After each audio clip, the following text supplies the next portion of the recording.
Hi,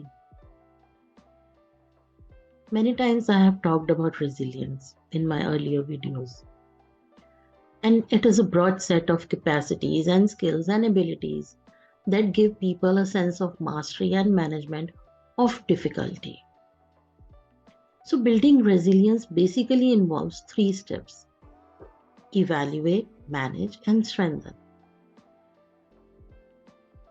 Think of resilience like a scale, as we have studied in our school days in physics, that there is a fulcrum and we have weight and force.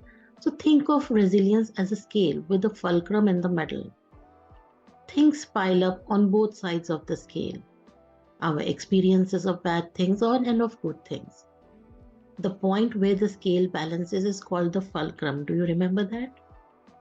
And if it is more to one side or the other, it can make it harder or easier to tip the resilience scale to the positive. Everyone's fulcrum is in a different spot, which explains why each person is different and how easily we can counterbalance hardships in life.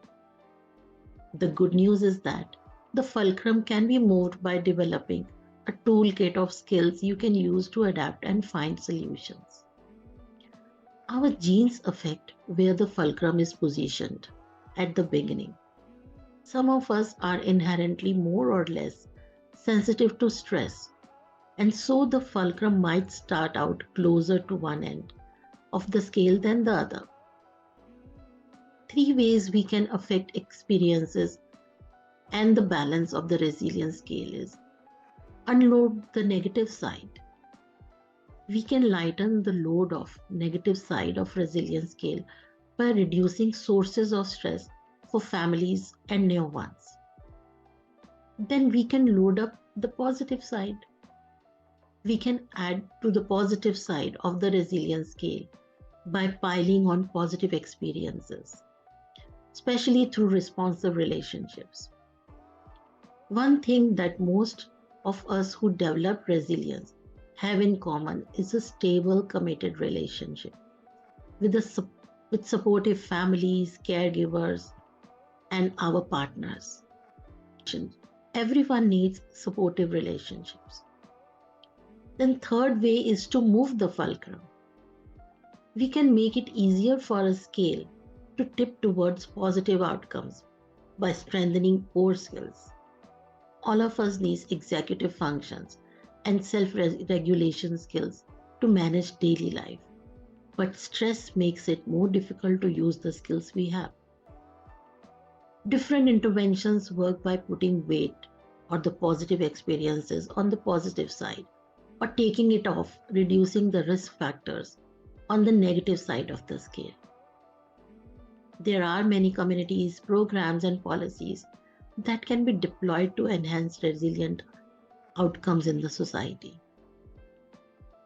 But we need to move the fulcrum with a powerful opportunity to shape the outlook and abilities.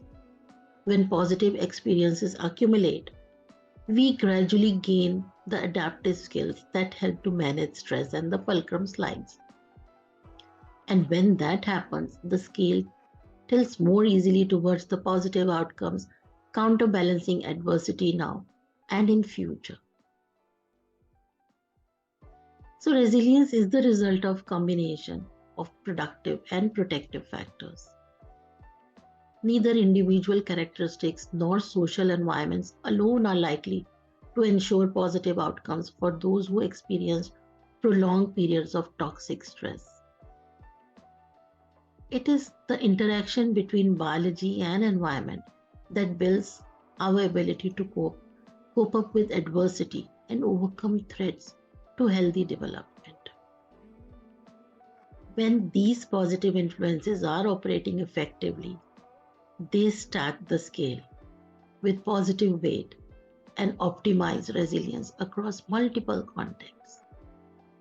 And that can be beneficial for us, for our psychological, mental, and even physical health. The capabilities that underline resilience can be strengthened at any age. The brain and the other biological systems are more adaptable early in life. Yet, while their development lays the foundation for a wide range of resilient behaviors, it is never too late to build resilience.